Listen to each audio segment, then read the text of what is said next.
Okay, let's continue. Analyze the importance of coordinated functions of plant organs in maintaining homeostasis and overall growth. Relate the role of plant transport systems to real-life application such as agriculture and environmental sustainability. Plants, like animals, have systems that ensure survival by transporting materials throughout their body. Unlike animals that have a circulatory system with blood, plants use specialized tissues and organs working together to move water, minerals, and food. Roots as the entry point of materials. Roots absorb water and minerals from the soil through root hairs. These materials are transported upward through the xylem, a vascular tissue specialized for water conduction. Roots also anchor the plant, ensuring stability while drawing nutrients. Stems as the transport highway. Stems act as the main passageway for materials between roots and leaves. Inside the stem, two main vascular tissues work together. The first is xylem and the second is phloem. Xylem carries water and dissolved minerals upward from the roots to other parts of the plant. Phloem transports sugars, food produced during photosynthesis, from the leaves to the rest of the plant, including roots and growing tissues. This dual transport ensures that every organ receives the nutrients it needs. Leaves as the site of food production. Leaves perform photosynthesis, producing glucose and oxygen using sunlight, water, and carbon dioxide.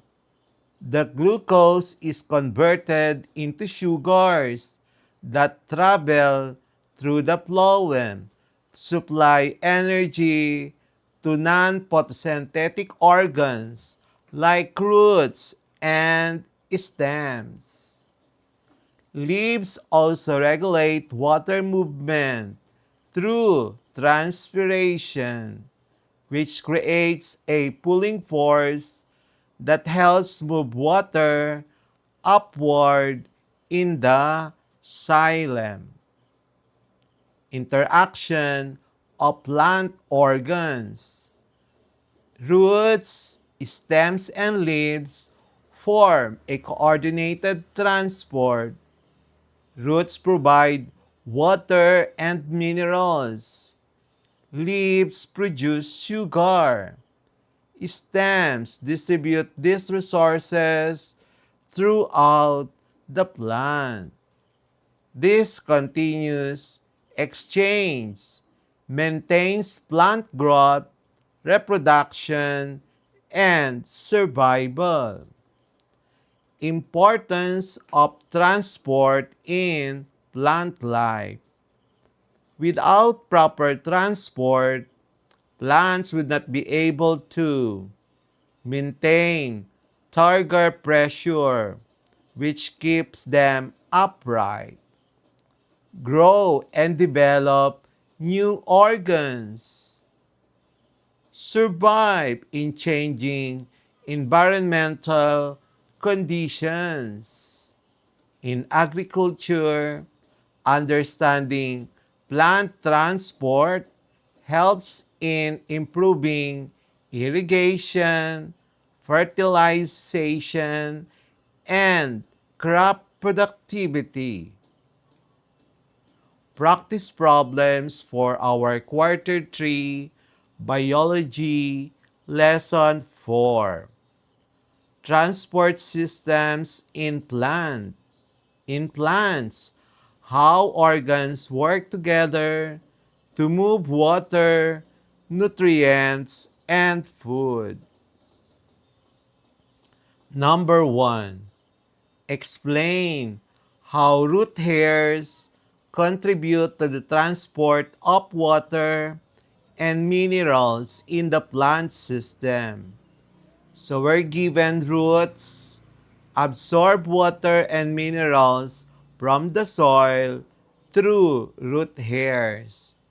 Required, explain their contribution to transport system. So solution, root hairs increase surface area for absorption, allowing efficient entry of water and minerals, which then move into the root system, into the root xylem for upward transport. So the final answer, root hairs help absorb large amounts of water and minerals efficiently, initiating their journey through the xylem to the rest of the plant. Practice problem number 2. Describe the role of the stem in connecting the root and leaf functions in transporting materials. So we're given stem connects roots and leaves. So required, describe its role in transport. So solution, this stem contains the vascular tissues, xylem, that carries water or minerals upward, and phloem carries food downward or upward. It is the main highway for transport. Final answer. The stem serves as the transport link, moving water or minerals from the roots to leaves and sugars from leaves to all parts of the plants. Number 3. How does transpiration in the leaves help in the upward movement of water through the xylem? So we're given water exits through stomata in leaves. Required, explain its role in water movement. So solution, transpiration creates a pool, transpirational pool, that generates negative pressure in the xylem, drawing water upward from the roots. So the final answer, transpiration helps pull water continuously upward through the xylem, aiding in nutrient transport and cooling the plant. Practice problem number 4. Illustrate the pathway of water from the soil to the leaf surface, naming the plant organs and tissues involved.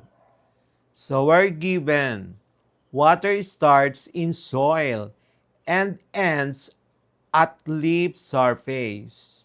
Required, Illustrate the pathway.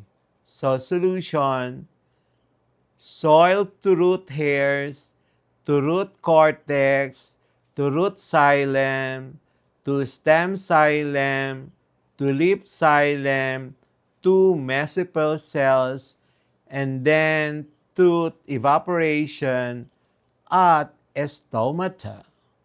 Final answer. Water travels from soil through roots and stem via xylem, reaching the leaves where it evaporates through stomata. Practice problem number 5. Compare the transport functions of xylem and phloem and explain why both are essential for plant survival. So we're given xylem and phloem are transport tissues. So required compare their roles. So solution. Xylem transports water or minerals upward, unidirectional, while phloem transports sugars bidirectional, meaning it can be upward or downward. Both ensure survival by distributing nutrients and water. Final answer. Xylem carries water or minerals upward. Phloem carries food in both directions. Both are essential for plant growth and survival. Practice problem number 6. A farmer notices that the leaves of his crops are wilting. Explain how a problem in the roots might lead to this condition. So we are given, farmer observes wilting leaves. Required, explain how roots affect this. So solution, damaged roots cannot absorb water, lowering target pressure in leaves, leading to wilting. Final answer, root problems reduce water uptake, causing leaves to wilt due to lack of target pressure. Practice problem number 7. How do sugars produced in the leaves during photosynthesis reach the roots and other non-photosynthetic parts of the plant? So we're given, sugars are produced in leaves by photosynthesis. So we are required to explain how they reach non-photosynthetic parts. So solution, sugars move into phloem sieve tubes transported by translocation to roots, stems, and growing tissues. Final answer, sugars are carried by phloem from leaves to roots and other tissues that cannot make food. We will have the next part of our quarter 3 biology lesson 4.